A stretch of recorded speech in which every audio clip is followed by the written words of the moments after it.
I've been playing around a little bit in my drop paper journal that I recently made. And I still really don't know where I'm going with it, other than it's got drop papers in it. So I just started gluing on some stuff that was around my desk. I had a bunch of these like ticket book pages and some napkins and tissue and painted papers, just filling space, very journaling by 5 style, you know, not really thinking too hard about it, just putting stuff down, because I mean I can always paint over it or collage over it later, whatever. Right here, this was a piece of rice paper that I put down, and see how you can still kind of see the color through it a little bit. It muted it out. I really love that. And right here, this was I think I brayered off on this when I was using my gel plate. And if you can see the pattern, the little tulips on this side, this was a napkin liner. Sometimes if you have printed napkins and then you peel off the printed top layer to use, then sometimes the liner underneath will have a shadow of the print on there, just barely. And that's what this is. Depending on what you lay it over, you can kind of see it. So that was fun. So I think I'm going to maybe just do a little more of that. I'm just experimenting and messing around right now. Again, knowing that I'm not locked into anything. I can paint over, collage over, redo if I don't like it. You know, I have lots of options, and I'm keeping them open. So let's find a spot where something is, oh, and I did like a whole page the other day because I got a birthday card from the CEO of American Greetings, because, you know, we're like that, me and him, even though I've forgotten his name. But anyway, I work for American Greetings, so all the employees get a birthday card every year. And I just cut this off of the card, and then this was part of the card as well. And then I had other stuff that was kind of these colors, and I just kind of really made more of an art journal / junk journal page just around those colors. And then I remembered how much I super duper hate doing that. I mean, it turned out, it was fun. You know, I did some stenciling and some stamping, and there's washi tape, and it just did not fulfill me.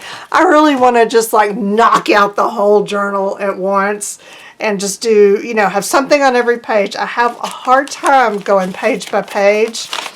So I may do some more of that in here, but I'm also going to do a lot of, you know, let's just do the same thing on every page, like journaling by 5s, because I really love that. And you can't hardly even tell, but this was this really bright blue, green, yellow colors, this whole thing.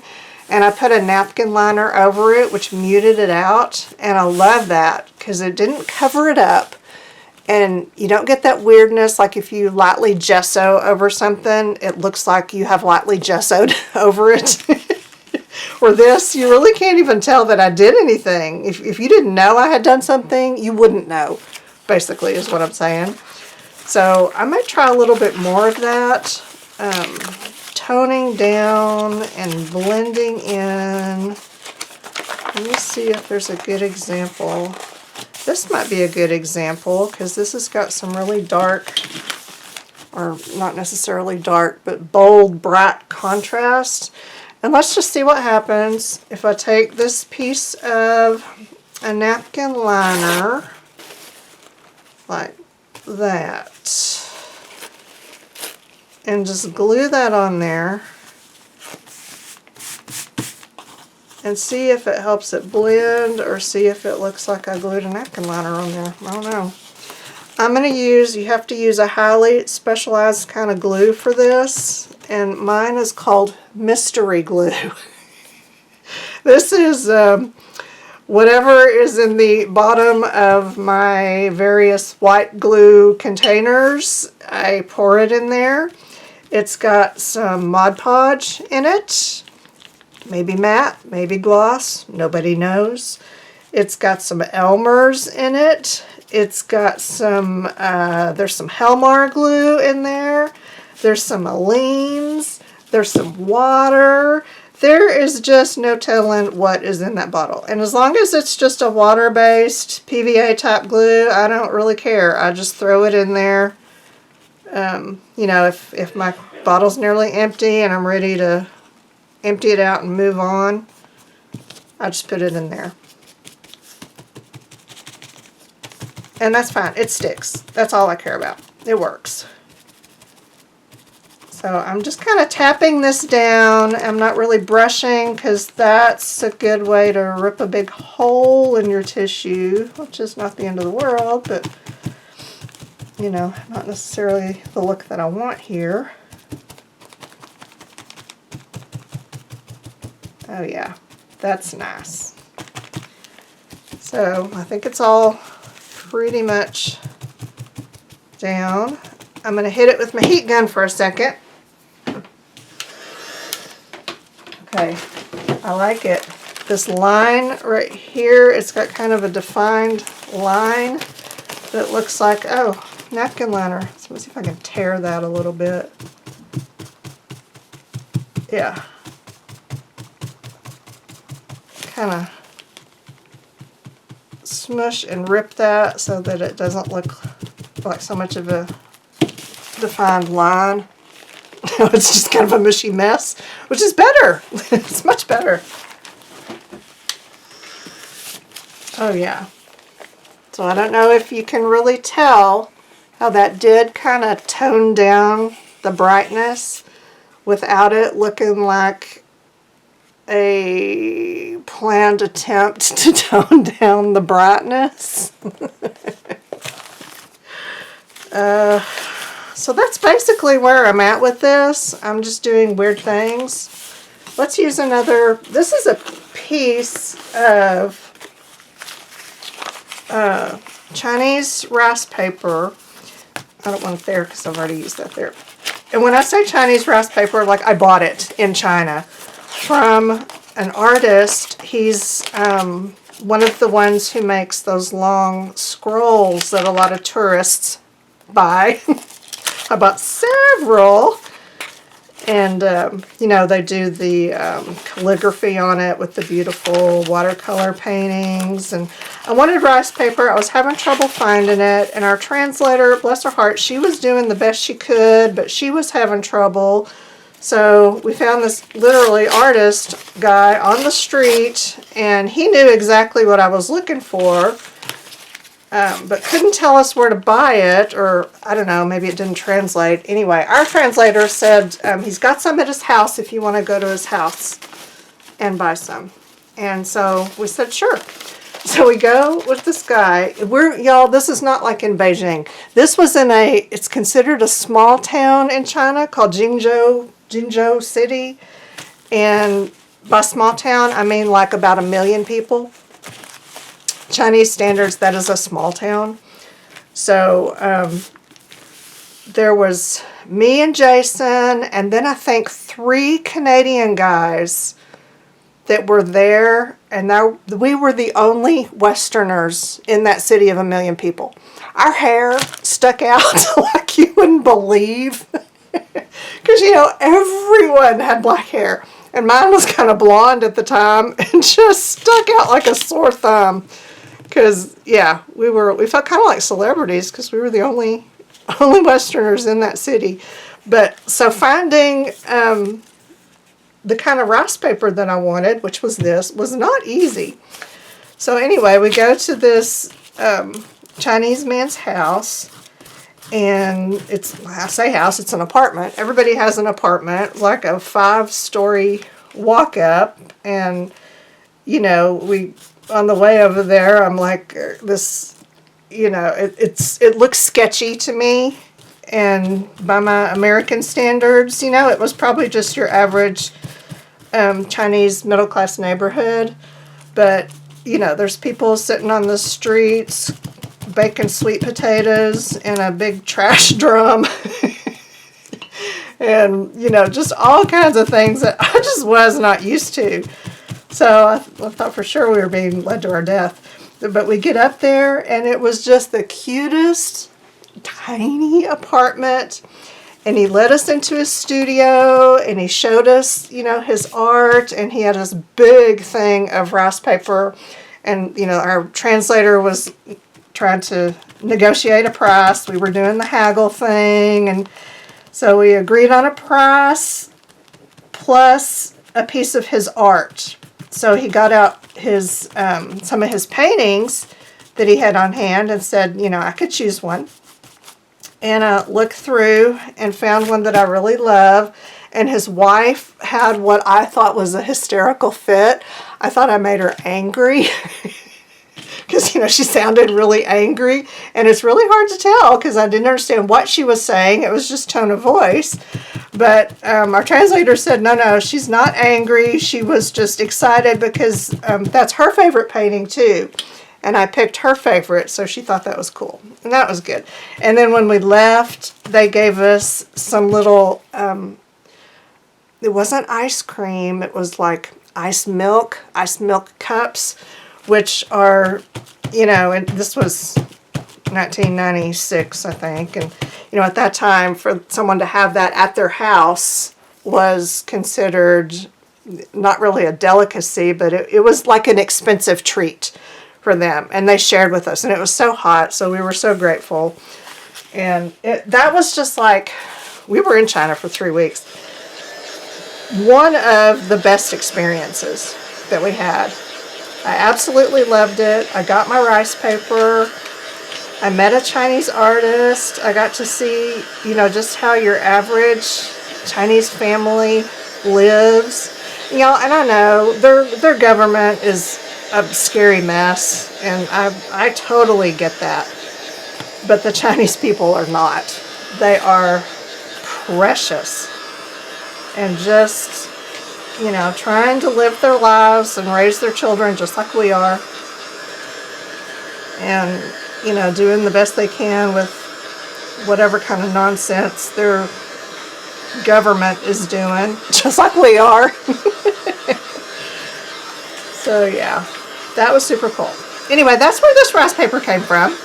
And I know that rice paper, I've been seeing a lot of it lately, that people are selling it as rice paper, which I'm sure it probably is.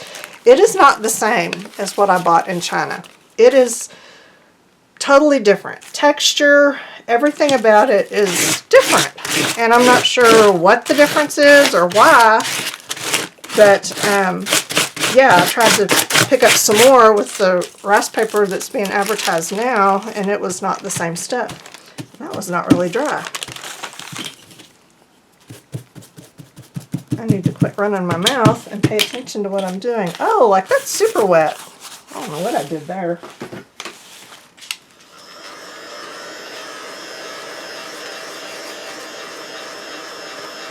I have to be careful running my heat gun. I don't want the heat gun to touch this because it's going to melt. That's plastic. Or a type of plastic.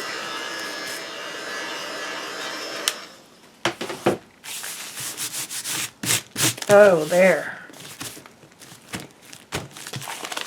Now, there's how that rice paper kind of toned down some of that brightness, but not in an offensive way. It's just nice and muted, and, you know, it doesn't have brush strokes like, you know, you gessoed it. It's not weird. I like this. Yeah. So do that. Try that with your napkin liners. You could probably just use plain white tissue paper, especially if it's cheap tissue paper, you know, like you get at the store. It's not fancy tissue, just the most inexpensive cheap tissue you can find. I bet that would work great. Do I have any? I don't think I have any. No, that's not tissue. No, mine's printed. Printed tissue's fine, but, you know, for this kind of toning down stuff, I'm really liking this. Should we do one more thing? Let's find, oh, there's a relatively white one. Thought I might try to do another ghosty tissue. How about this one? Yeah, there's another layer there.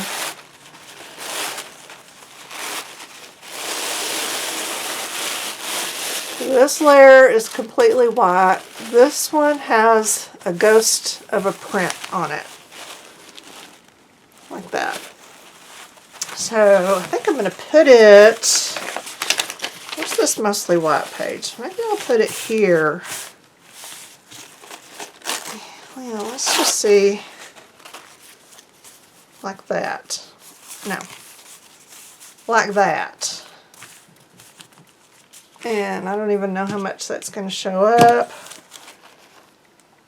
It might just give a little interestingness.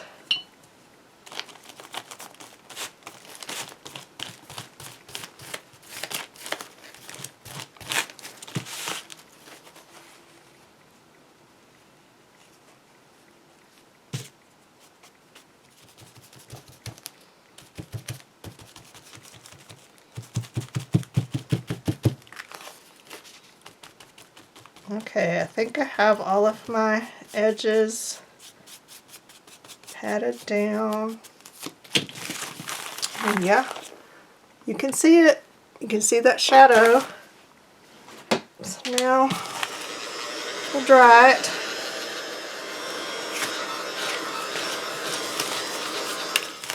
Okay.